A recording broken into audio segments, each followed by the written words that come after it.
Well, Shubhendu Ghosh is now joining us from New York City with more on these stories. Shubhendu, I read that, far more than the capacity have registered for this event. And of course, as you said in your report, it's coming 10 years after Madison Square. But when we look at these events, Prime Minister started it with Madison Square 10 years ago. This is really what's led, isn't it, to the vibrant people-to-people ties coming into focus.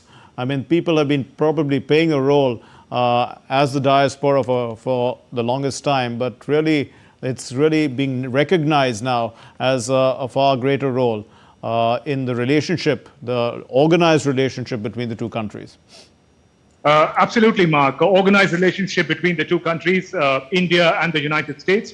But also, we have to see it's remarkable the kind of demand there is for people to be able to see Prime Minister Narendra Modi in person in front of them. As you mentioned, that the stadium has a capacity of about 15 to 16,000. It's chock-a-block. The registration was far more in number.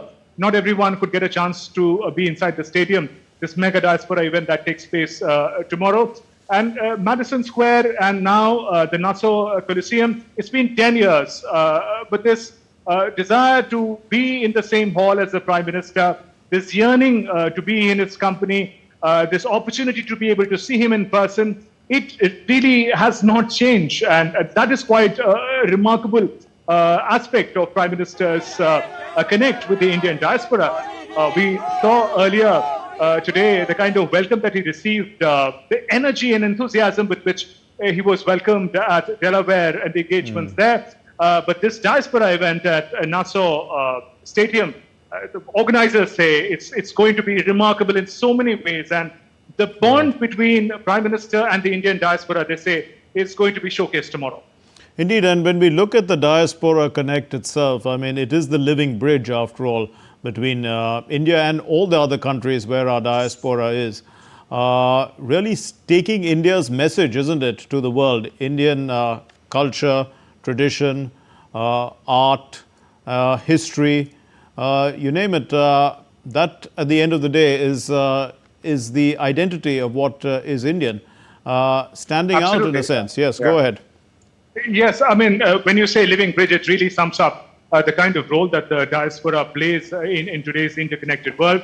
Prime Minister, on different occasions, have called members of the Indian diaspora, Indian origin people, Indian students who are studying abroad as the true ambassador of India, Indian culture, Indian values, Indian ethics, art, culture, dance, you name it.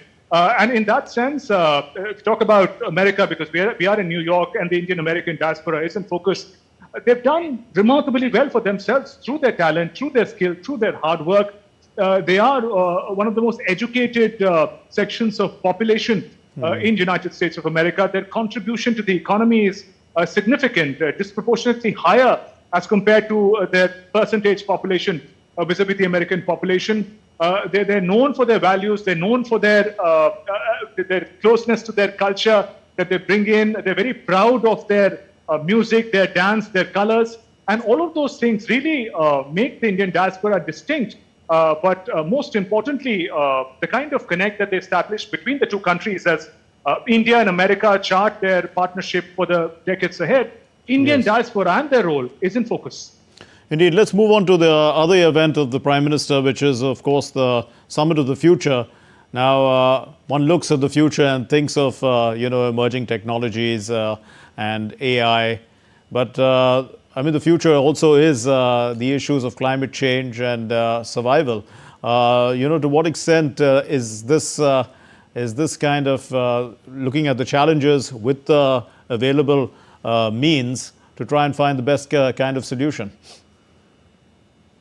Right. Mark, often references to anything that is going to happen in the future is taken with a pinch of salt in the sense that, we'll see when we come to it. But when you mention these challenges of sustainable development goals, which most countries will not be able to achieve the goals that were set in 2030, when we see the dire impact of climate change right to our doorstep, wherever in the world that you may be living in, whether it's extreme cold, extreme heat, or other calamities, whether we talk about the conflicts, the regional conflicts that that refuse to die out, that there's no real effort for ceasefire. Talking about Ukraine, Gaza, and other places in the world.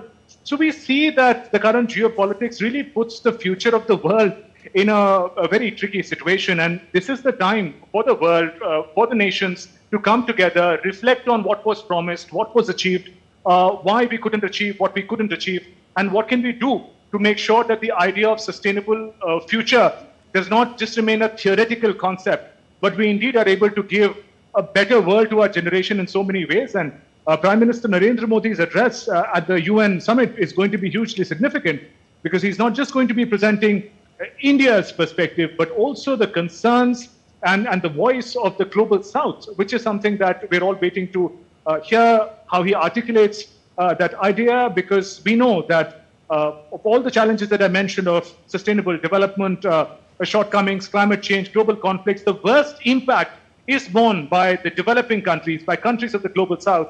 So it's a very important platform, Mark, to articulate what's really going on in the present and what could we as international community could do differently. Shubhendu Ghosh from New York, thanks very much.